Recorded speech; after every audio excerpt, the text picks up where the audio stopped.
Hi, I'm Bran, and I love Netflix Christmas movies. Hi, I'm Jax, and Netflix Christmas movies are a grab bag. I'm Alonzo, and it's always good to remember that Netflix Christmas movies are a case-by-case basis.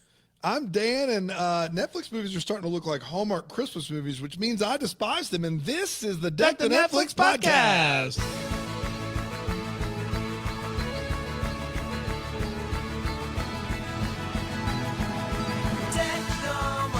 Hey, Brand, how come you never dance? You know, we like whenever not in life. This isn't like a life. Like I hope you dance. I hope you still feel small. I hope you dance. I'm talking about when you hit the theme song. Like I'll dance. You know, Alonzo. You're Jax. saying I never dance. Patrick will dance. Panda, you never dance. You say I never It's dance. like you're producing a show. I'm saying when you hit that button, you never dance. Is what I'm saying. He can dance or he can push buttons. He cannot do both at the same time. I'm saying you can dance if you want to. Can I leave my friends behind? Because that's kind of what I want to do right now. To be frank, getting on me about dancing, you're gonna rue the day. Oh yeah, you're right. That's true. I will say the last time I got out of my seat on this program about Everybody a week got ago, a little bit more than they bargained everyone for. saw my booty. And, we found this out on YouTube. Yeah. Did I miss this episode? Panda made a great pun, and Brand decided to show his affection for that pun by planking on the planking's a strong word, but laying stomach first on this table right here in front of us. And then when he got up to go back to the seat, the pants didn't make it all the way quite back up to the waist. And that's okay. So far, I have taken my shirt off and my pants. So at this point, now you have a plumber's license. Yeah. Do you have a fans only brand? That's right. Yeah, Brands only. Apparently, Brands it's just called Deck the Hallmark. That's right. We're jumping straight from TV PG to fans only. Which is the never mind. I'll make that joke off air. We'll do it later. Again, hello, That Sounds Fun Network. That's right. We are doing it. You guys are a bad influence on us. I never make booty jokes before. No, you just flash it. Yeah, that's right. We're talking about Christmas inheritance today. We're running out of Netflix I couldn't believe we had already watched every other Netflix Christmas movie. Not everyone, but we're getting close. We're getting close. This one's historically important. Is it? You want to explain why? Well, this was the year that Netflix got into the game. And they dropped this one and the first of the Christmas Prince movies. That's right. And you would think that Hallmark had never existed by the way that people flipped out over these movies. Like they'd never seen anything like it before. Whereas we were all like, this is a thing that there's a whole channel. Just enjoy it, right? I'm not going to yuck your yum, Yeah, Netflix I feel like has evolved a bit. I mean, California Christmas excluded, although that's just, still a saucier Hallmark. Exception to prove the rule. This is very much like just Hallmark. It's just 24 minutes longer, but who's counting? Peter, it's a Peter Benson joint. Peter Benson directed it. Yeah. So it's got the Hallmark fingerprints all over it. Shall we talk about it? Oh, let's do it. Christmas Inheritance originally aired on December 15th, 2017. That was my anniversary. And can you believe it? Didn't spend it watching this. Unbelievable. I know. Wow. I know. But that's the beauty of Netflix. You can watch it anytime, which I promptly did in 2022 during the summer. And it went a little something like this. The movie kicks off by establishing the heck out of New York City. Have you heard of it? We see a girl doing flips at a big gala. She's doing like flips. Like gymnast flips. For donations for Toys for Tots.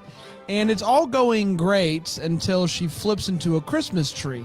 Her name is Ellen. Hi, I'm Ellen. And she's what they describe as an heiress. And she is engaged, and the tabloids paint her out to be out of control, flipping at Christmas parties to get toys for children. Yeah. Her dad is very upset about the latest tabloid and tells her that he wants to retire but doesn't feel like he can trust her to hand the business over to. He feels like maybe he spoiled her. So dad comes up with a good idea. He has a tradition where at Christmas time, he sends a letter to his business partner, Uncle Zeke, who lives in Snow Falls, which is where they grew up and where they started the business. So as a big test, he sends his daughter to Snow Falls to hand deliver the letter. So she has to travel. These are the rules. Incognito. No one can know who she is. So no one's going to, treat her special. And she cannot use her family's wealth to survive. Aside from the $100 bill that her dad gives her before getting on the bus. A bus! Unbelievable. Can you even? So she arrives and her suitcase goes rolling into the snow into the road, which gets hit by a car. And a guy gets out. His name is Jake, and he's a taxi driver who offers to give her a ride. He brings her to the inn, and it also happens that he is the manager of the inn. So she's crushed to find out that Uncle Zeke is not in town at all. So she says, I guess I got to stay here because I got to hand deliver this letter to Uncle Zeke. So she ends up, walking around the town. Jake's there for reasons, and they're arguing about whether or not giving money to the homeless is helpful or not. Spoiler, it is. So we find out that he hates the song Silent Night with a passion that burns even hotter than Dan's hatred towards this movie. She ends up burning through the money pretty quickly, and so Jake offers to let her stay at the inn if she will clean some rooms. Oh, she's really getting her hands dirty. She ends up opening up to the diner owner in town, Debbie, and explains her reasons for traveling and why she can't let anyone know who she is, even though she just broke that rule. Debbie promises to keep her secret and that she will teach her how to bake, thank God. Suddenly, there is a big old snowstorm hitting town, and Jake offers to shelter as many people at the inn as possible. Ellen starts to realize, maybe it is good to help people. So she's like, man, this is amazing. We should bring all the homeless people to the inn. Later that night, Ellen finds out that Jake is an artist with, artist tools. And Jake explains that he used to live in New York and spent some time as a stockbroker, as you do. And it just made him feel awful. And then, he went to Snow Falls. Silent Night was playing the night that he broke up with his girlfriend. So he hates that song. It's awful. So she's like, thank you so much for telling me this and also for teaching me what's important about, helping people and whatnot. And he goes to show her some real neat ice sculptures. And he's like, now that you've seen those, now we can kiss. And it gets awkward because not interested in that. She's not, seeing as how she's engaged. Jake is helping run a charity auction, and Ellen agrees after finding out that there's nothing for the auction to be auctioned to go around town and get donations. He thanks her with a big old hug as her fiance, Gray, no relation to me, arrives to take her home. But she's like, I can't leave yet. The auction and Uncle Zeke and the letter. Gray is not having it. And he's like, we don't belong here. We're not these type of people. You're starting to scare me. Ellen starts to read the letters that are in the big letter box. You got it. That her dad had, that her dad and Zeke pass every year. And she's like, friendship is cool. So Gray tells Jake the truth about who she is. And Jake is like, man, I feel so dumb now, getting lied to and whatnot. So he tells her that he knows, and that's why he left New York in the first place, is because of people like you. And she is now sad and she leaves. He goes to his art room and listens to Silent Night while holding a Santa figurine to try to, calm down a little bit, have a little mope sesh. Dark times indeed. On the way home with Gray, she realizes that she can't find the letter for this year. The whole reason why she was here in the first place, she can't find the letter to give to Uncle Zeke. And he's like, whatever, these letters are stupid anyway. And that is the final straw. she says, you know what? I'm getting out of here. So she gets back on a bus, back to Snow Falls. She gets to the dance/auction/fun Christmas Eve time, and she finds Jake, tells him that she broke up with Gray. I don't think she actually said those words, but that's neither here nor there. And needs help finding the final letter. The final letter. Then Santa walks out and starts reading the letter. Wouldn't you know it, it's Zeke, and the letter, he has it. So delivered.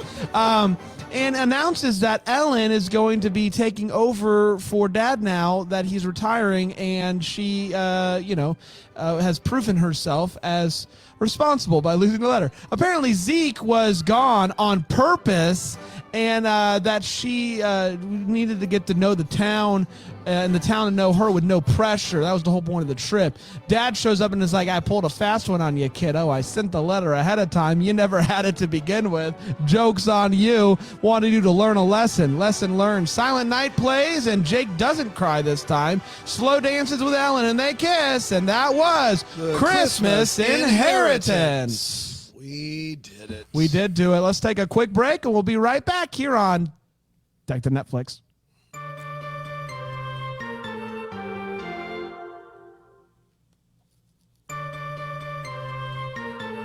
We're back. We're talking Christmas Inheritance 2017. That's right. Before this podcast even began. Unbelievable. Before it was even thought A twinkle of. in your eye. That's exactly right. Let's talk about it. Jax, had you ever seen this movie? What did you think about it now that you watched it here in July of 2020? I hadn't seen this movie, so this is new to me. He said 2020. 2020. We did not travel Honestly, back in time. Please, let's not. I don't want to go through 2020 Yeah, or 2021 again. No kidding. So for me, this movie has two things going against it out of the gate. One, as you mentioned, that it was done in 2017. And I think we all know that over the last 5 years, the quality of these movies has grown exponentially. And number two, I really hate, it's probably my least favorite trope, storyline, character of poor little rich girl. Mm-hmm. Don't like it, never have, doesn't resonate with me. However, despite that, I think Jake Lacey as a leading man in this is so funny and gosh darn charming. Not your typical Christmas movie Hallmark type Netflix leading man, but I loved him. I thought he was so delightful. I love Andy McDowell in this. I thought it was really watchable and fun. I sort of wish, even though this actress, I think she's very talented and she's very pretty, I sort of wish they would have hired someone who would have matched Jake Lacey in his quirkiness, because I didn't really feel the chemistry. But overall, I'm glad I watched it, and I probably would watch it again, like with friends. Not on my own, but if people were like, we're having a watch party for Christmas Inheritance, I would say, yes, please, that sounds good to me. With other people's friends. Yeah. And I do want to pop in right now to say this. South Carolina's own Andy McDowell. I think we have to say that as South Carolina podcasters Absolutely. here. So from Gaffney, right down the road. That's from, right. Yeah, that Greenville. No wonder True she has story. that wholesome charm, just like you boys. So they said use your same accent and be up way north where it snows all the time. So anyway, sorry. So this movie is very clearly right out of the gate just bizarre. It's all in all a bizarre reason to have a movie. But whatever. I like the two of them together. Christmas is snowy and snowy is fun. I just wish that the reason the movie existed mattered more to me as a person. Letters from business partners and whatnot was just a weird reason to have. Would you a watch movie. it with other people's friends? Of course I would. Question. Of course I would watch it with other people's friends. Of course I would. Yeah, this movie, it does feel, knowing that this was 2017, Netflix was like, let's get in the game. It did feel like the type of movie that someone would put together, like, you know how people make fun of Hallmark movies, but they don't really watch them? That felt like this movie. It felt like a movie that, like, what are the Hallmark Christmas movies? What are all the things that people make fun of them? Let's just do that a rough here. sketch of what, Yeah. We'll do that and then put it on Netflix and see how it plays. And so I'm happy that Netflix has kind of gone away from that and does their own thing, because I feel like that hits much better for them. But this one was fine for me, but just a bizarre reason to hold a film. Alonzo? I did watch this when it first dropped, because even before meeting you guys, I was already a sucker for this stuff. And I remember thinking in 2017, that as far as Hallmark stuff goes, that it was like, well, you would not get like Andy McDowell and Jake Lacy in a Hallmark movie. Like maybe one or the other, but certainly never both. The fact that the Baxter in this movie is black is not a thing that 2017 Hallmark would have touched with the 10th pole. No way. So, there were moments when I first saw it where I thought, okay, I can see where this is different. I can see where Netflix is sort of trying to like hew their own, like create their own path here. But watching it now, it just sort of reminds me of all of the Hallmark 1.0 stuff that I'm so glad we've gotten away from. And the city girl in small town stuff here is so insanely contrived, where you have the hidden identity and the $100 and the all these things stacked together and the letters and the everything. You're like, what is it? Could we just pick one? You don't need this is like the definition of a hat on a hat is the plot of this movie, because they make it needlessly complicated and at the same time like completely vapid. So not loving it. But again, I do remember how in 2017 people who had never seen a Hallmark movie before were like losing their mind over this movie, and it was just I just can't imagine those people. I can't imagine the people in 2017 that were like, "Have you guys seen this? Have you seen this?" Well, this is before y'all came along. Yeah. To sort of, Yeah, people went nuts. I remember people going way more nuts for But the you were a Prince. purist. The Christmas Prince. I remember that for being. sure. Well, that's the one that got 2 sequels. And Yeah, this one that did was not. that was the one that people were like going nuts Isn't about. that the And one that gave us the Royal Baby, Christmas Prince 3, the Royal It Baby? sure is. Which is one of the worst Christmas movies I've ever seen. But Dan, there's a dungeon. but remember the good old Excuse me. days. Never mind. Stand corrected. Remember the good old days in 2017 where you could watch all of the Christmas movies that came on TV. And it was like, it's still a lot, but it wasn't like, 200. 100 of them, yes. It wasn't 200. So the good old days of 2017. Dan? This movie holds the rare distinction of not knowing how big business or small towns work, and also not knowing how just weather works, like in general. But the good news is it's 23 minutes longer. I think it has that in the pro camp. This is tough. This is tough, guys. This is over 100 minutes of just grueling, try to get through it. And you do get Andy McDowell and Jake Lacy. And Jake Lacy, even with that haircut, is just like, I saw him the first time and I was like, are they doing a bit with his haircut? Like legitimately, what's going on? Is he a serial killer? That is, yeah. Like, is the Norman Bates was training him on how to, and hotel management. But yeah, exactly. But he still works, and he's been in like a lot of feature. You introduced me to Their Finest, which he's in, and he's great in. He's in Carol. He's in the Rocks movie Rampage. He's in all kinds of stuff. Like, he's a really good actor, and so he elevates this. Andy McDowell elevates this, but it is. We watched, and the review will come out on Friday, a movie with Alicia Witt called Christmas List. And Peter Benson is the Baxter in that movie and directs this one. And the two films are eerily similar. Like 2016. Sorry, quick correction. Peter Benson did not direct this. A guy named Ernie Barbarash. So why did you? What was his name? The Immortal Christmas in Rome did this. His name did pop up on screen. Oh, I actually think that was Peter Benison. Okay. Oh, And This I is think the who's problem different. with listening to Bran right here, because I never saw Peter Benson, and I just heard you, and we're like, Bran's word is as good as anybody's. No, because Brent, I had the same thing. I was like, oh, Peter Benson. And then I was like, oh, I think there's an I in there that shouldn't be there for my Peter Benson. Hey, they spelled Benson wrong. Hashtag not my Peter Benson.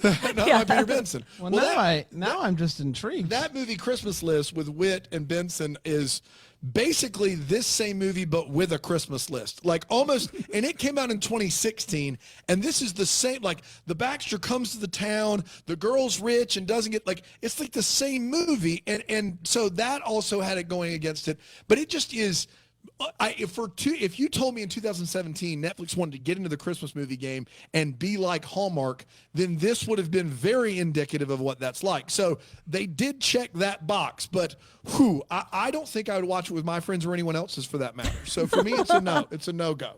Can confirm it was Benison.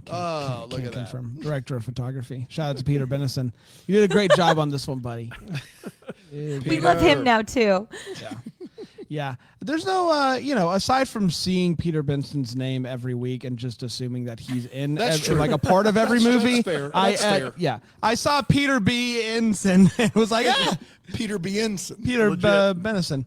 Let's talk about feels. Jackson, anything stick out to you? Give you some Christmas feels or feels in general?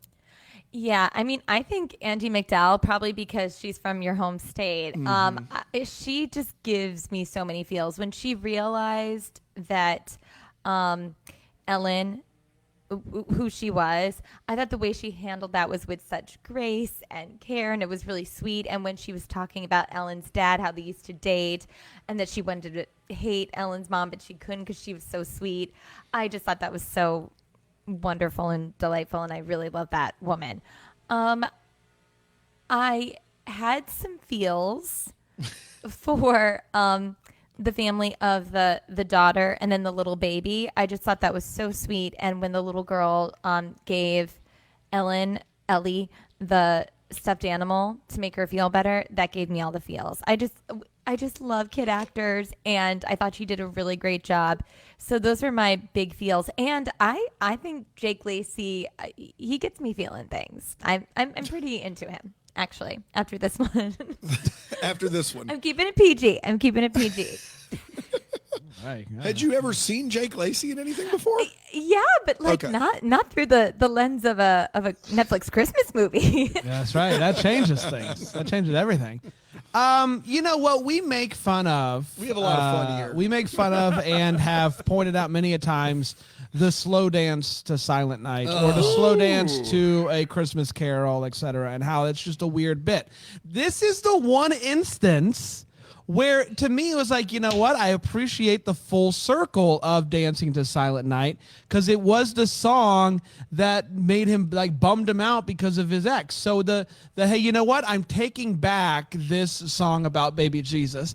And I'm going to, use it for love now. That worked for me. This one specific time of slow dancing to Silent Night was a win for Brad. You know what? I get it that Silent Night is free to use in these movies, but this film, like, they really should write public domain a check. Like, they should do something to pay back. Like, it's half the movie, man. There's like 6 scenes with Silent Night in it. It's brutal. Hey, don't forget Jingle Bells. That pops up too. Yeah. I'm public domain. Nice to meet you. I understand you have a check for me. That's right.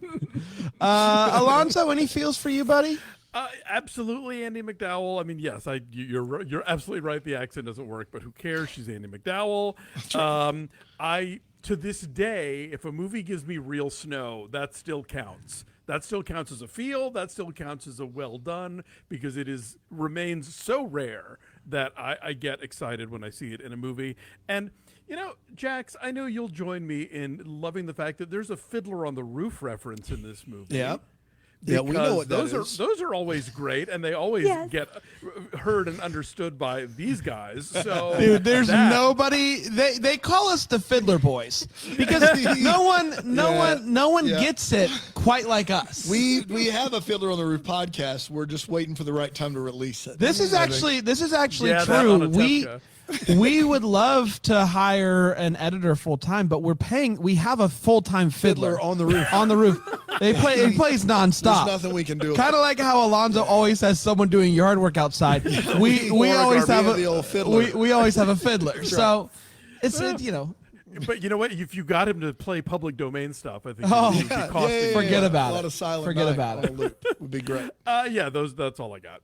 Yeah, Annie McDowell. I mean, look, she held the screen in 2 rom-coms with Bill Murray and Michael Keaton. She could carry this movie by herself.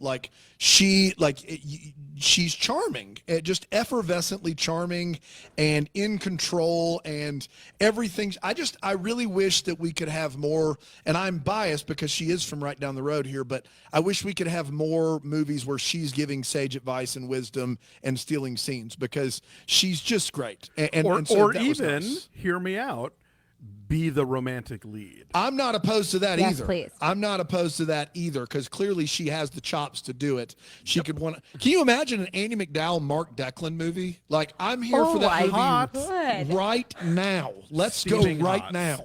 Oh, Lonzo just responded with hot. It would be. Come on. I mean, those two, man, that would be something.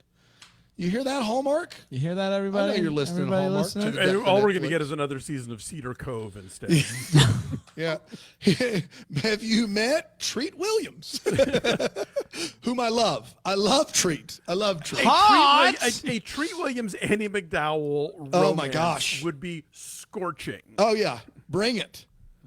Hot. Bring it. Let's take a quick break. We'll be back with the Wait What's here on Deck to Netflix.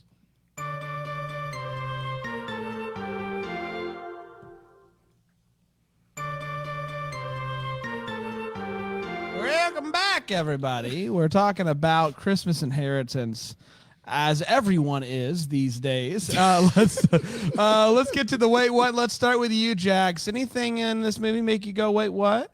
Oh, yeah. I'm so puzzled as to how my darling man, Jake, would fall for Ellen. Not only did she not give to people who are experiencing homelessness, she, made a nasty face at the man. Yes. And then tried to do the whole pull him up by the bootstraps thing, when we all know that, I think it's only 10%, I could be wrong, of people move out of the socioeconomic class that they were born into. It's not just about working hard or just getting a job. I'm preaching to the choir here, but I roll. Why does he like her? I don't know. To be fair, she is the only person who remembers him when they start bringing over people who might freeze to death outside. So I guess that's a win for her. Yeah. That's true. That's a W. It's a W. Too late for me. I would have already not been like, she's off my list of potential mates. Once you start sounding like Ayn Rand, forget it. It's not that cold outside. It's not that cold outside. It's no big deal. So that was a wait, what for me. Yeah. Her little red bloomers in the first scene were bringing back horrible flashbacks for me of being a cheerleader and being at cheerleading camp. So that was just triggering, but that's amazing. You were a cheerleader in high school. Not a very don't good one, say. Dan. I cheered for wrestling, and the cool girls cheered for basketball and football. And then Oh, I you got sat, demoted to minute. wrestling? Quick What's a timeout. good wrestling cheer? pin 'em. Pin 'em. That's why you didn't get to do basketball. Nothing It's like rhymes everyone's with in there reversal, okay? She's like, pin him. we never had to do the routine out in the court or stand. We just sat there. So that worked for me. Can we work Okay. singlet into anything? How do we? Singlet. What can we? Yeah, there's nothing. Suplex? What does that rhyme with? I don't even know what the Greco-Roman? yeah. Gosh, I would that's the say saddest story you've ever told on this show. Is that you were believe they a had wrestling cheerleader. Cheerleaders that were only for wrestling. Jax. Well, we can't And cut the them. chess club. they didn't that- cut anybody. You that didn't is cut the- anyone for wrestling. That If you is didn't the wait make- what. That's the wait what of the day right there. It is true. If we had a movie and there were cheerleaders at wrestling, we'd be like, Be like, the "There's no- cheerleaders at come wrestling. on, Jax would be guys." like, Wait a Point minute. of order. If any of my high school friends are listening, they know. If you know, you know. If you know, you know. And I think my final one was that we were supposed to, I'm being really hard on my poor little rich girl, Allie, here, but we were supposed to be giving her a pat in the back because she gives her bed to the mom and her 2 kids. And the mom's That's like, right. oh, really? And it's like, well, yeah, that's what I thought when you offered the room. I didn't think you were going to take the bed and make a mom and her infant child and 5-year-old all squish on a Squeeze couch onto the together. sofa. Yeah. Little Ellie's like, I starfish when I sleep. There's nothing I can do. Listen, look, children are adaptable. They can sleep on the floor. This starfish, like, I'm going to hit something. Like, I got it. King size minimum. Cow king if you've got it. Starfish. That's what I am. Pin 'em. I have a few. Pin 'em. If Let's you- go wrestling. Let's go. Let's go, boys. I don't see the big deal about doing flips at a party for charity. I don't know. Maybe that's just me. If you're doing flips just because some guy is like, hey, do flips. That's a weird thing. But he's writing big old honking checks for Toys for Tots. If he says, I'll double it if you do, of course she's going to do that. It would be wrong not to. If I'm at a charity event and someone says, hey, Brand, try to do a flip and I will write a check. I'm going to try to do a flip, right? That is your Is it just personality. me? No? Yeah. Fair. Go ahead. Look, but you know how the tabloids, they just make everything look bad. That's classic tabloid. You're not an heir or heiress. That's true. You I am land in a not. Christmas tree and they just make all sorts of assumptions. You know. Yeah. She's walking around with Jake, and she says, boy, it gets dark early here. And he says, welcome to the deep north. And my thing is, like, you're from New York City. Like it gets dark early there during the winter, too. Like, how early, one, is it getting dark and snow falls? But two, like, it's, you know, How what time deep is north it? are we What? talking? How deep north? What during the winter, Jax? New York's it's starting to get dark at like what? 5:30? It feels like that. Yeah. Early, right? Like, Early. Yes. It's wild to me. I don't know how early it could possibly have been. So, am I to understand correctly? And someone please correct me. But does he only talk to his business partner once a year through a letter? Through a plot-heavy letter. Through a letter that he has to deliver? These are not only letters, these are not only letters, they're one-pagers that only advance the story of the business. So it's not like a kind word. It's like, do you remember last year when we were a startup and we were in the basement of your house and we had 2 employees and an LLC? Like, it's not how you would handwrite a letter. It is just to tell you the history of their business, except they're talking to each other. Yeah, it's like the letter that like those certain people will send you in their Christmas card about like how their kids are doing. That's and right. Blah Yeah. blah. Except that like they should have had a phone call at least that would have covered all of this. This is how he breaks it to his business partner that his wife is dying. Yeah. That's pretty wild, huh? That's a wild bit. Like, imagine Dan and I running a business and we only talk once a This year wrote you a via letter. And I was like, do you remember July of 2018? We covered Rocky Mountain Christmas, and then Christopher Palaha came on the show. It changed our lives forever. Do you remember that, Bran? Yes. So dumb, man. That's not a movie. That was wild. And last but not least, I've never seen this before. We finally get the kiss between the 2 leads, and someone just dances right in front of them. Yeah, just comes right in. Guys, you can't blood this. Their kiss is their moment. Just dance anywhere else. Dano? Alonzo. Alonzo. Yeah. Thank So you. sorry. No worries. Yeah, I do accept that you know, for somebody who's willing to double, quadruple his donation to Toys for Tots, that she would do the vault. I also think that as an experienced gymnast, even in the heat of the moment, she might say, "Could we move the Christmas tree over 2 feet to the left, just in case I land in it after I go, you know, catapulting over this like toy train?" I think that, you know, that's how you can really tell the experienced gymnasts.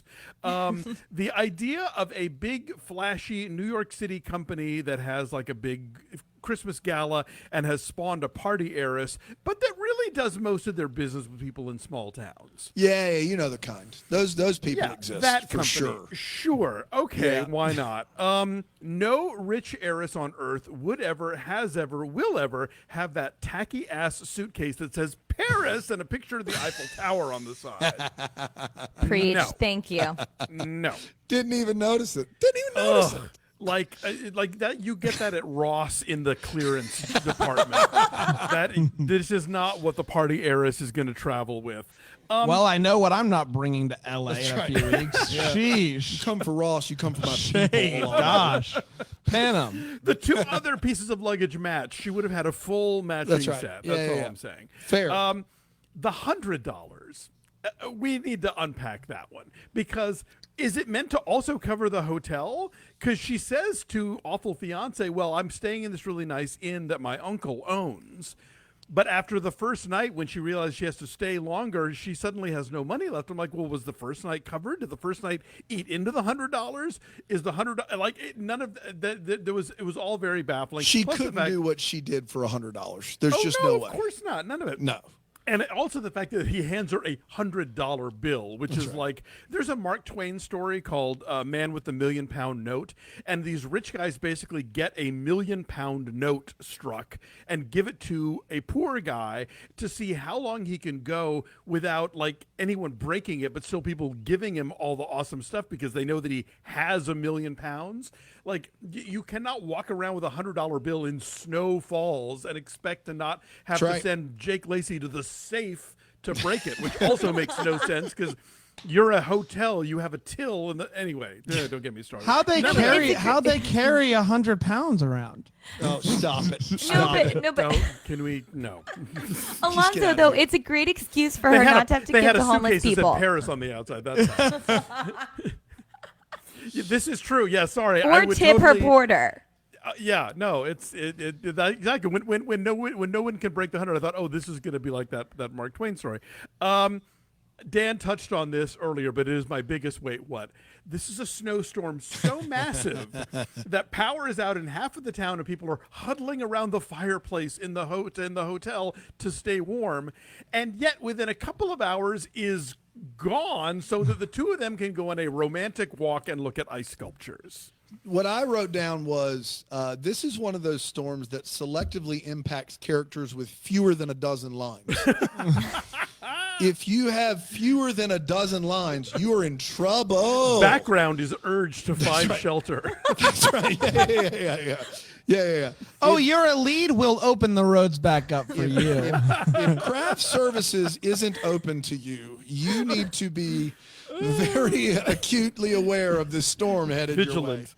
Especially since all the power in the hotel still freaking works, by the way. Yes, absolutely. No Good question. gosh. Wait, I have one okay, last go one. I know that Brand is going to give this movie a pass on the whole Dancing to Silent Night thing, but not only will I never forgive Dancing to Silent Night because it's such a dumb, weird trope in these movies, but it comes immediately on the heels of our other favorite trope, Please Don't Make Me Sing. Yes. When Andy McDowell gets up and sort of reluctantly agrees Don't Make Me Sing. to perform. So we get a Don't Make Me Sing that immediately segues into Everybody Dances to Silent Night, and I'm like, oh, come on, movie. Like, pick a lane.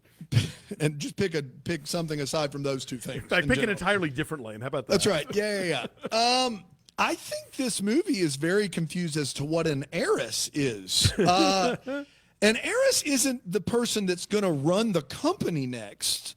An heiress is the rich kid. An heir or heiress is the rich kid of someone that owns something that will be a millionaire regardless. Like, an heiress isn't next to manage the Cubs, right? Like, an heiress is next to own it all and do whatever they want with it.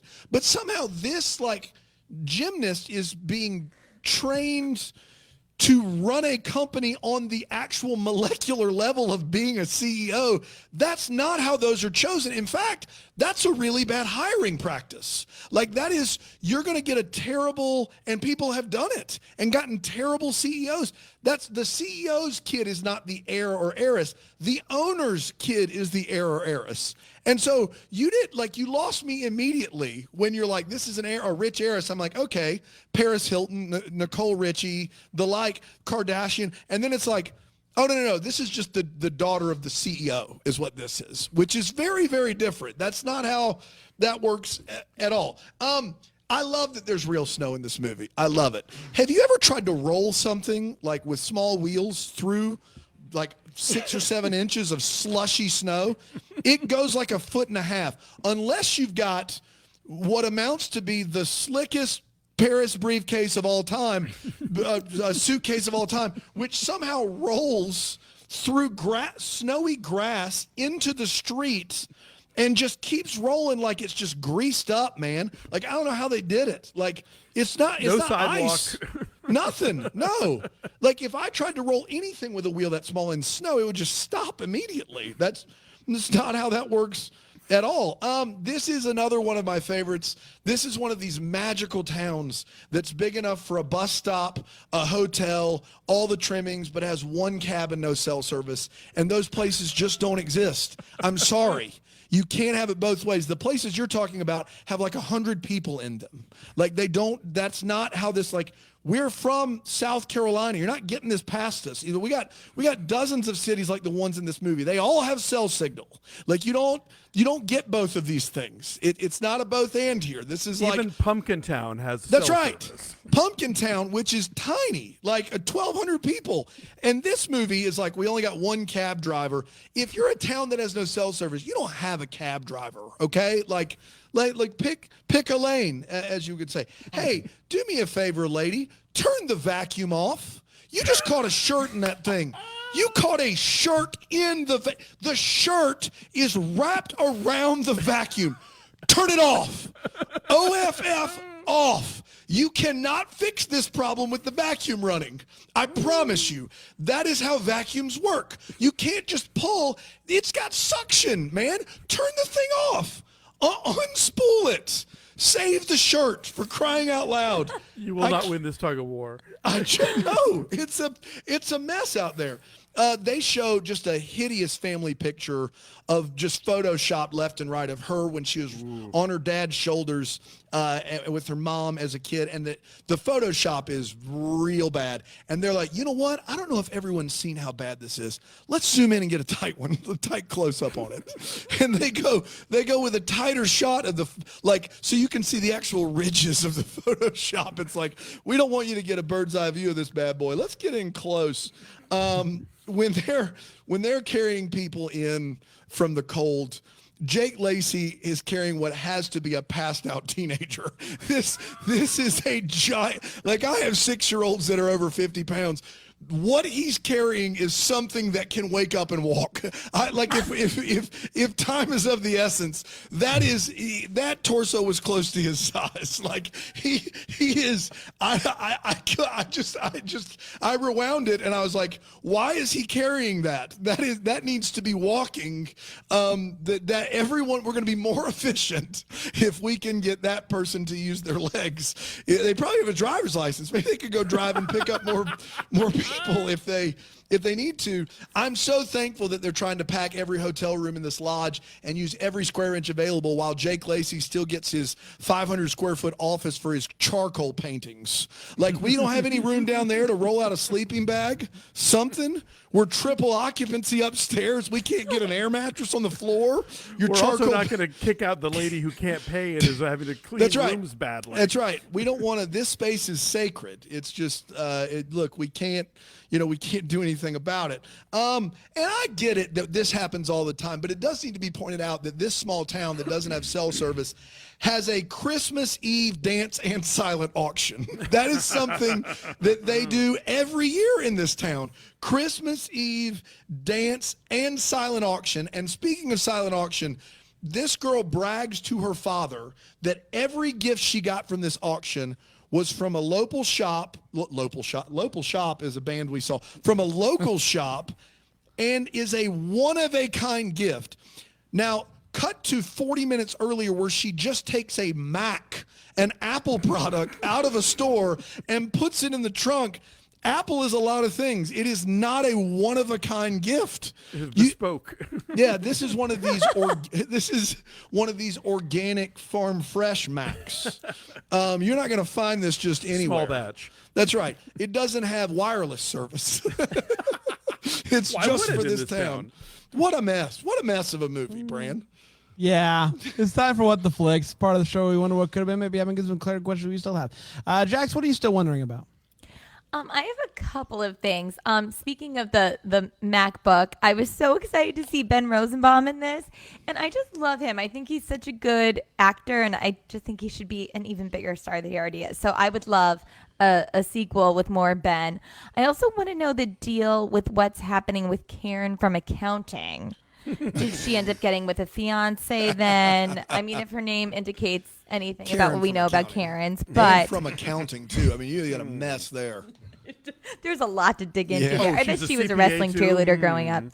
And then I think my final one was the guy who gave all the money to Toys for Tots in the beginning, the lecherous way that he was watching her do her gymnastics. Yeah. I can imagine that he doesn't have he's got big creep energy, and I would love to delve into his past because I bet a lot of women have restraining orders on him. Yeah. But does the check clear? That's what. Well, my question is, was that check, was it a double or nothing based off of whether or not she stuck the landing? The rules are fuzzy. Did he still give the money to He Toys just for wanted Tots? to see her red underpants again. He doesn't care. He quadrupled. Yeah, no. Now, come to think of it, Bran, who wouldn't do that in that situation? Who wouldn't vault for 4 times the money? She probably shouldn't.